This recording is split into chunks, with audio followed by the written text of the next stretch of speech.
പിന്നെ എന്താ ആത്മീയത ഉണ്ടാക്കുന്ന മറ്റൊന്നാണ് ദിക്ർ ഹൽക്കകൾ. അതൊക്കെ വലിയ പൊള്ളര്.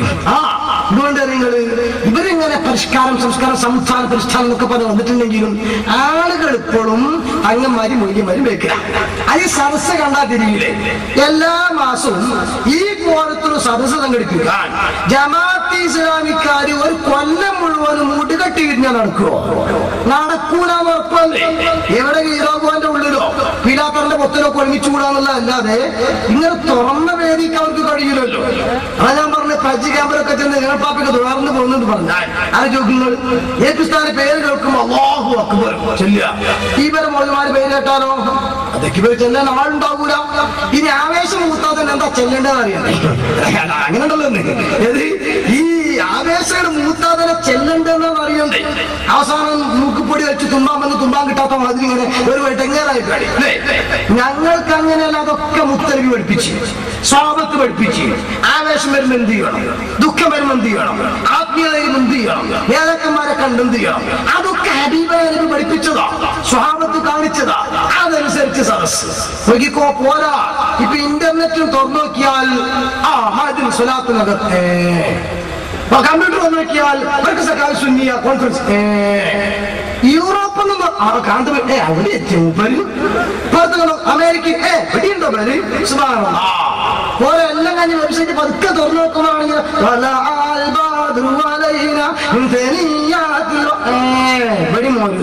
നിങ്ങൾ ലോകാടിസ്ഥാനത്തിൽ കൂട്ടിയതൊക്കെ ഉണ്ട് എല്ലാ സ്ഥലത്തും. ഇപ്പൊ തങ്ങൾ പാപ്പ റൂമിൽ ചെന്ന തങ്ങൾ പാപ്പ കാണിച്ചു ഇംഗ്ലണ്ടിൽ ജർമ്മനിയിൽ നിന്നൊക്കെയാണ് ഇപ്പോ മാതല്ല സ്വലാത്തിന്റെയും മർക്കസിന്റെ സമയത്തിന്റെ ഒക്കെ റിപ്പോർട്ട് പത്രത്തിൽ വരുന്നത്. അതൊക്കെ ഇങ്ങനെ വരുമ്പോ ഒരുവാൻ പോകിക്കുമ്പോ ചെയ്താൻ അളക്കം കൊടുക്കുന്നു പറഞ്ഞ മാതിരി ഇത് ഒരു കാലത്ത് വലിയ പുരോഗതിയുടെ ആളുകളായി ചമഞ്ഞിരുന്നത് ഇവരൊക്കെയാണ്. ഈ പല സമയത്തോ ആ പുരോഗതികളൊക്കെ മാറി ലോകാടിസ്ഥാനത്തിൽ തന്നെ അങ്ങനെ പലതും നടക്കുകയാണ്. അവരൊക്കെ കേരളത്തിൽ വരികയാണ്. അത് വരുന്ന ഇത്ര ആളുകൾ കൂടുന്നത് കാണുമ്പോ സ്വാഭാവികമായിട്ടും അസൂയ വരും. അപ്പൊ ഇവരെ പ്രചരണം എന്താ? ഇവർ നോട്ടീസ് നിരത്തി ഒട്ടിച്ചിട്ടല്ലേ, പത്രത്തിൽ പരസ്യം കൊടുത്ത് ആള് കൂട്ടല്ലേ? ഞാൻ പറഞ്ഞ നോട്ടീസിന്റെ എണ്ണത്തിനൊക്കെ ആള് കൂടുകയാണെങ്കിൽ മൂലപ്പൂർവ്വം ആള് കൂടുന്നുണ്ട്. ഒരു ചോർമ്മ തന്നെ കാണാൻ 41 കൊന്നേക്ക് പിടിച്ചു. നോട്ടീസ് എണ്ണം കൂടുന്ന ആള് കൂടുവോ? എന്നാൽ മാധ്യമത്തിൽ വന്ന റിപ്പോർട്ട് എന്ത് ജമാഅത്തിൽ എത്ര കൂടണം? കൂടുന്നുണ്ടോ? പക്ഷെ ജനങ്ങൾക്ക് ഉത്ബുദ്ധര. ആത്മീയതയ്ക്ക് മാർക്കറ്റ് വർദ്ധിച്ചുകൊണ്ടിരിക്കുക. ജനങ്ങൾക്ക് സമാധാനം കിട്ടാൻ ആത്മീയ നായകർ വേണോ? ഇത് ഇവിടെ മാത്രം ലോകാടിസ്ഥാനത്തിലും തങ്ങൾ പാപ്പാക്ക് പൈസ ഉണ്ടാക്കാൻ വേണ്ടി, അല്ലെങ്കിൽ ഉള്ളാത്തവർക്ക് പൈസ ഉണ്ടാക്കാൻ വേണ്ടി മന്ത്രി ചൂതിയിട്ട് ഇങ്ങനെ ഭയങ്കരമായിട്ട് കോഴിമുട്ടലും പൈസ ഒക്കെ ഉണ്ടാക്കുകയാണ്. ഇങ്ങനെയാണോ പറയുന്നത്? അതെ, നോക്ക് നിങ്ങൾ. അതേ സമയത്ത് ഇത് കണ്ടോ, ഇത് സൗദി അറേബ്യയിലെ തലസ്ഥാന റിയാദ്.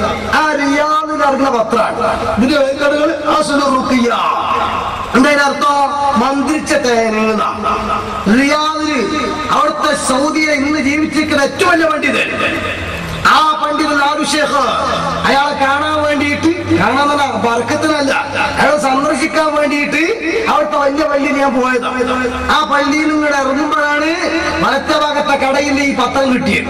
ഞാൻ കിതാബ് നോക്കാൻ വേണ്ടി കയറിയതാ. നോക്കുമ്പോ കണ്ടെത്തിയത് ഈ പരസ്യ, ഒരു പാകിസ്ഥാന്റെ കട.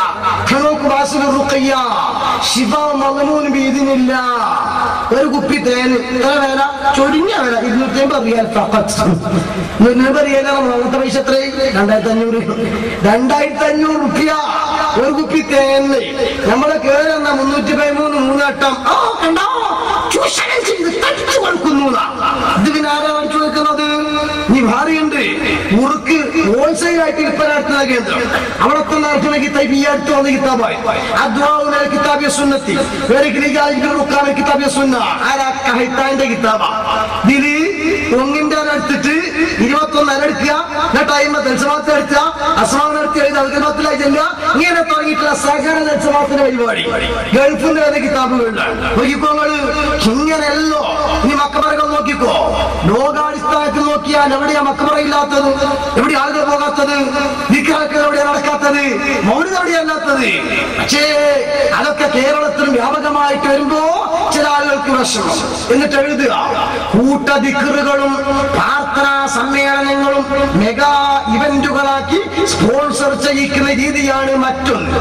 താളത്തിലാടലും ചൂടപ്പിച്ച സൂത്ത് നൃത്തം ചെയ്യലും കൈക്കൊട്ടി പാടലും സെന്റിമെന്റ്സ് അടിച്ച് കലയിക്കലുമൊക്കെ ആത്മീയ സിംബലിന്റെ അനിവാര്യ ഘടകങ്ങളാണ്. വേഷവും ഭൂഷയും താടിയും തലപ്പാവും ഒക്കെ സന്ദർഭാനുസരണം എടുത്തു പ്രയോഗിക്കാൻ ആത്മീയ ഗുരുക്കന്മാർക്ക് പ്രത്യേകം എടുക്കുന്നുണ്ട്. വൈദ്യരെ സ്വയം ചികിത്സിക്കുക, ഇതൊക്കെ സ്വന്തം അനുഭവങ്ങൾ പറയുക. ആടലും പാടലും നമ്മൾ നടത്തുന്നുണ്ടോ?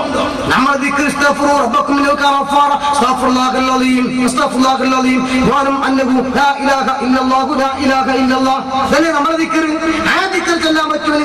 ധരിക്കുന്നില്ലേ?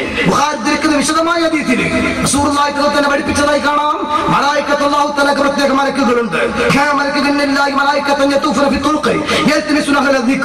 മലക്കുകൾ എങ്ങനെ ഇറങ്ങി നടന്ന് ദിക്റുകൾ എവിടെയാണുള്ളതെന്ന് അന്വേഷിച്ചോ അവസാനം ദിക്റില്ലെന്നവരെ കണ്ടാൽ മലക്കുകൾ വിളിച്ചു പറയും. അങ്ങനെ ചോദിച്ചതൊക്കെ അവർക്ക് നൽകും. അവസാനം ദിക്റുകൾക്ക് വന്നത് ഒരുപക്ഷെ ദിക്റുകയിൽ വരുന്ന ഉസ്താദിന്റെ ഡ്രൈവറായിട്ടായിരിക്കാം, ഓപ്പറേറ്ററായിട്ടായിരിക്കാം. അദ്ദേഹത്തിന് പോലും പുറത്തു കൊടുത്തു എന്ന് അല്ലാഹു തആല പറയുന്നത് ഇമാം ബുഖാരി ധരിക്കുന്നു.